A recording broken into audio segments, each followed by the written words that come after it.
और यह सब यूजे की गलती है। तकनीकी रूप से ऐसा इसलिए है क्योंकि उसने गेट पर बम लगाने की योजना बनाई थी और पिछले अध्याय में यही हुआ था। हम यूजे के नजरिए और उसकी बैक स्टोरी में आ गए और इस अध्याय में हम पूरे समय यूजे की योजना देखते हैं, जैसे कि पर्दे के पीछे इंडियन आर्क में वास्तव में क्या चल रहा है। तो अब जब स्पीड ने अपने नेता को खो दिया है तो यू गैंग हा पैच ऑन, जो बहुत ही चुलबुला है, वह खुश है। उसे लगता है कि उसने इस समय युद्ध जीत लिया है, लेकिन जाहिर तौर पर कार डीलरशिप का मालिक यूगेनहा के नाम पर नहीं है, यह वास्तव में नाथ जगी के नाम पर है। इसलिए मुझे लगता है कि डार्क सोसाइटी को इनान का स्वामित्व पाने के लिए अभी भी बहुत काम करना है, क्योंकि उन्हें इंशियोन का पूर्ण स्वामित्व पाने के लिए मूल रूप से स्पीड को नष्ट करने की आवश्यकता है। और बात यह है कि पैच, जो के पास वास्तव में एक दिल है, वो कहते हैं ठीक है, हम फिर से इकट्ठा होंगे और मरने वालों को उचित तरीके से दफनाएंगे। वो अपने मरने वाले लोगों की परवाह करता है और वो उन सभी का सम्मान करना चाहता है जिन्होंने उसके लिए लड़ाई लड़ी। उद्धरण चिन्ह। तो अब यूगेनहा की मौत के साथ स्पीड के लिए हालात बहुत खराब दिख रहे हैं, लेकिन ये आखिरी वयस्क बची है। वो स्पीड की आखिरी एग्जीक्यूटिव है और वो कहती है, दोस्तों, हमें यूगेनहा की खातिर लड़ते रहना होगा। अकेली वयस्क बची होने के नाते मैं सुनिश्चित करूंगी कि हम बच जाएं। मैं आप सभी की रक्षा करूंगी। उद्धरण चिन्ह। तो ये एक एग्जीक्यूटिव बोल रही है। साफ है वो अब जीवित नहीं है, लेकिन इस समय हालात बहुत अच्छे दिख रहे थे और वो उस समय एकमात्र उम्मीद थी। तो मुझे लगता है कि उसके बाद वो नंबर 1 बनी। और नच याम अभी बहुत ही हताश है। अभी बहुत ही खराब स्थिति है, कोई सुदृढ़ीकरण नहीं है, कोई एग्जीक्यूटिव नहीं है। डार्क सोसाइटी से लड़ने के लिए मुश्किल से एक टीम है, तो वो बहुत ही खराब स्थिति में है। और डार्क सोसाइटी की तरफ से पैट्रिक, जो यूजे सन को बुलाता है और उसे पता चलता है कि गेट के अंदर जाने में उसकी मदद उसी ने की थी। वही वो है जिसने लीडर यूगेनहा को खत्म करने में मदद की थी। और यूजे सन के दिमाग में हमेशा से डार्क सोसाइटी पसंद नहीं थी, लेकिन उसे खुद को एक विलेन के किरदार में ढालना था, एक ऐसे इंसान में जिसने स्पीड को धोखा दिया था। और इस वजह से वह युगा की जगह पेचेन जो से बदला लेना चाहता है। और यूजे इस पद्य में सबसे चतुर लोगों में से एक है। वह सबको बेवकूफ बनाता है और पैच जो के प्रति वफादारी की कसम खाता है, क्योंकि वह जानता है कि उसे पचनजो को हराने के लिए अंदर से काम करना होगा और उसे कागज लिफाफा जिसमें सारे काम थे इंसान तक पहुंचाना होगा। उसे पैटर्न पर भरोसा करने की जरूरत है ताकि वह अंत में कमान संभाल सके। और आखिरी कार्यकारी मर जाती है, बेशक वह मर जाती है, और वह आखिरी वयस्क बची है, आखिरी कार्यकारी बची है। और पैट्रिक जो कहता है अब केवल बच्चे ही बचे हैं। तो इस पॉइंट पर युद्ध लगभग खत्म हो चुका है, क्योंकि अब उनके पास लड़ने का कोई मौका नहीं है। और पैट्रिक जो के पास भी एक दिल है, वह कहता है कि उसे उचित तरीके से दफनाया जाए। और हम सभी जानते हैं कि पैट्रिक को दफनाना बहुत पसंद है। वह एक सम्माननीय व्यक्ति है, मुझे लगता है। तो वह बुरा आदमी नहीं है, वह बस थोड़ा सत्ता का भूखा है। और यूजे सन इंचान को उसके पास छोड़ने का विचार लेकर आता है, क्योंकि अब युद्ध लगभग खत्म हो चुका है। यूजे ने पैट्रन को चीन वापस जाने और सब कुछ उसके पास छोड़ने का सुझाव दिया, और पैट्रिक ने कहा, यह बुरा विचार नहीं है, शायद मुझे इंचान को तुम्हारे पास छोड़ देना चाहिए। उद्धरण चिन्ह। जो मेरे हिसाब से सही नहीं लगता, क्योंकि यूजे शायद 1 या 2 साल से तुम्हारे साथ है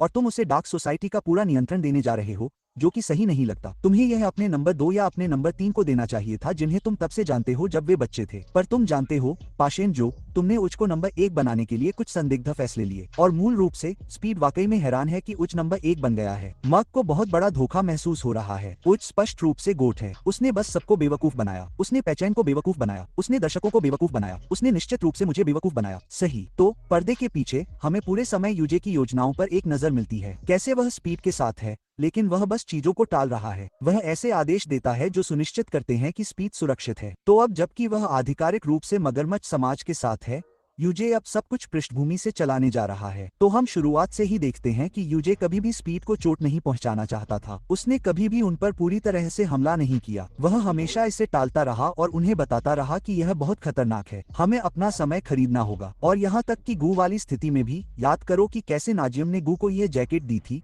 लेकिन गू उसे नहीं चाहता था। वह अपनी सेवाओं के बदले में पैसे चाहता था। खैर, यूजे का बेटा उसके पास तुरंत पहुंचता है और इस तरह गू उनके साथ जुड़ जाता है। तो भाई पूरे समय 40 शतरंज खेल रहा था। वह गू को उनके पास मौजूद हुआंग तलवार के बारे में बताता है और कहता है कि वह हुआंग तलवार दे सकता है। और जाहिर सी बात है कि हुआंग तलवार गू के लिए बहुत महत्वपूर्ण है, क्योंकि वह उस कबीले का हिस्सा है और गू उस कबीले का आखिरी बचा हुआ सदस्य है। हमें इसे पूरी तरह से समझाने के लिए गू की बैक स्टोरी की जरूरत है, क्योंकि हमें गू की मूल कहानी के बारे में कुछ भी नहीं पता है। लेकिन मुझे लगता है कि गू की मूल कहानी अजीब है और गू को बहुत दिलचस्पी है। वह कहता है, वाह क्या दिलचस्प पेशकश है। और इस तरह गू डार्क सोसाइटी के खिलाफ यूजे के साथ साझेदारी करता है, क्योंकि यूजे मूल रूप से स्पीड के साथ ही है। अब हम वर्तमान में जाते हैं। वे गे किम के बारे में बात कर रहे हैं और कैसे वह अंडरवर्ल्ड का राजा बनना चाहता है, और तभी वे जैक किम के साथ एक बैठक तय करते हैं। यू को लगता है कि जैक किम ईमानदारी से स्पीड को बाहर करने के लिए उसके लिए एक अच्छा सहयोगी हो सकता है, लेकिन मुझे लगता है कि उच के दिमाग में वह सिर्फ जीत को हराने के लिए जैक के साथ गठबंधन करने की कोशिश कर रहा था, क्योंकि जीत आकर इनन को परेशान कर सकता था। तो जाहिर सी बात है,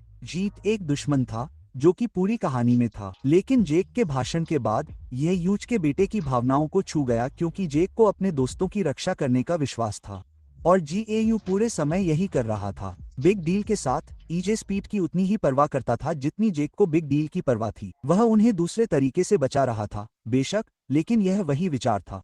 तभी यूजे जेक किम का खास बनना चाहता था। वह जेक के व्यक्तित्व के कारण उसके साथ काम करना चाहता था और वह देख सकता था कि जेक एक अच्छा इंसान है। तो वाह, उच ने हम सभी को बेवकूफ बनाया। वह पूरे समय एक अच्छा इंसान था, जैसे वह एक साइकोपैथ की तरह काम कर रहा था, क्योंकि ईमानदारी से कहूं तो मुझे नहीं लगता कि लॉसिज्म में कोई भी इतना साइकोपैथिक था। और जब डैनियल और याहव पकड़े गए तो वह उनके लिए बहुत चिंतित था, इसलिए उसने दरवाजे खोल दिए ताकि वे भाग सकें, जिसका मतलब यह नहीं है कि हम सभी को लगा कि डैनियल ने एक स्टील का दरवाजा तोड़ा है, लेकिन ईमानदारी से कहूं तो ऐसा इसलिए था क्योंकि यह पूरे समय खुला था, जो कि मजेदार है। इसलिए वे भाग निकले और यह सब उच की योजना के अनुसार हुआ।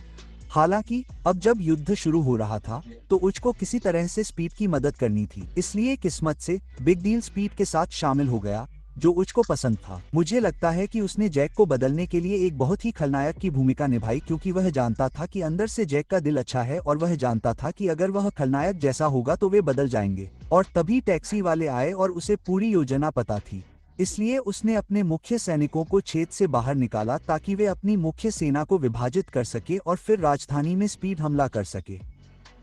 और तभी वे मैनहोल से गुजरते हैं और वह कहता है कि उसने यू पर जीपीएस ट्रैकर लगाया था ताकि वे सीवा में जा सकें, जो कि अविश्वसनीय रूप से स्मार्ट है। मेरा मतलब है कि यूजे यहाँ 40 शतरंज खेल रहा है। उसे बेवकूफ बनाया गया, लेकिन ईमानदारी से कहूं तो यूजे बहुत स्मार्ट था। ऐसा कोई तरीका नहीं था कि वह इस तरह से बेवकूफ बने, और उसने जानबूझकर ऐसा किया ताकि स्पीड को मौका मिल सके। इसलिए इस बिंदु पर वह पचन जो से मिलने के लिए राजधानी वापस जा रहा था ताकि वह लिफाफा ले सके। लेकिन तभी उसकी मुलाकात नजय याम से होती है और हम जानते हैं कि वह लड़ाई कैसी हुई। मुझे लगता है कि वह सिर्फ इसलिए कोशिश नहीं कर रहा था ताकि याज नजयम उसे हरा सके। ईमानदारी से कहूं तो नजय याम ने अपनी डेथ किक से बहुत प्रभावशाली उपलब्धि हासिल की और युगजी सोन भी प्रभावित हुआ। उसने महसूस किया कि नजा पूरे समय ग्राइंडिंग कर रहा था और वे उससे कहीं अधिक समान हैं जितना उसने सोचा था, क्योंकि तकनीकी रूप से वे वास्तव में बहुत अच्छे दोस्त हो सकते थे। लेकिन यह बहुत बुरा है कि यह अंधेरा समाज आ गया और इस तरह की त्रासदी हो गई। तो उज अभी जमीन पर है, लेकिन उसे एहसास है कि उसका काम अभी पूरा नहीं हुआ है। तो उसके अधीनस्थ आते हैं और कहते हैं, अरे क्या तुम ठीक हो? और उज बस कहता है, चले जाओ, मुझे कुछ काम है, उद्धरण चिन्ह। तो वह उन्हें पीटता है और किले में चला जाता है। उसे यह भी एहसास होता है कि इस समय पैच जो शायद रो रहा होगा, लेकिन वह जानता है कि गुइम मौके पर होगा और उसे भरोसा है कि गुइम उसे हरा सकता है, क्योंकि उसने बहुत पहले गुइम के साथ गठबंधन किया था। उच बहुत होशियार है। उसे एहसास होता है कि वह किसी भी समय उनके साथ जुड़ सकता है और शायद पेचेंजो को हरा सकता है, लेकिन ऐसा करने से उसके पत्ते बहुत जल्दी खुल जाएंगे, क्योंकि उसका लक्ष्य इंसान के अधिकार हासिल करना है और उसे लिफाफा खोलने के लिए पेचेंजो की जरूरत है। तो फिर जब पेचेंजो एक फिंगर स्कैनर का इस्तेमाल करके तिजोरी खोलता है और इंसान के काम हासिल करता है, तो वह उसे यूजे को दे देता है और वे पीछे हटने की कोशिश करते हैं। लेकिन यहीं पर उसे आखिरकार मौका मिलता है। उसके पास लिफाफा होता है। उसे अब और इंतजार करने की जरूरत नहीं है। वह पैट्रिक का सिर वहीं काट सकता है। तो हम जानते हैं कि उसके बाद क्या होता है।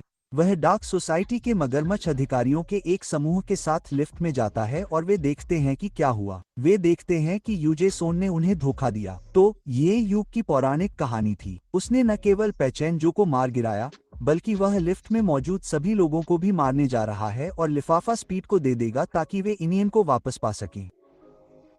और हे भगवान, क्या कहानी है। हम पूरे चक्कर में जाते हैं और देखते हैं कि यूजे सोन पूरे समय क्या कर रहा था। उसने सभी को बेवकूफ बनाया और डैनियल अंत में पाश और जो को पकड़ने की कोशिश करने आता है और वह लिफ्ट खोलता है और देखता है कि उसकी पीठ में चाकुओं से खून बह रहा है।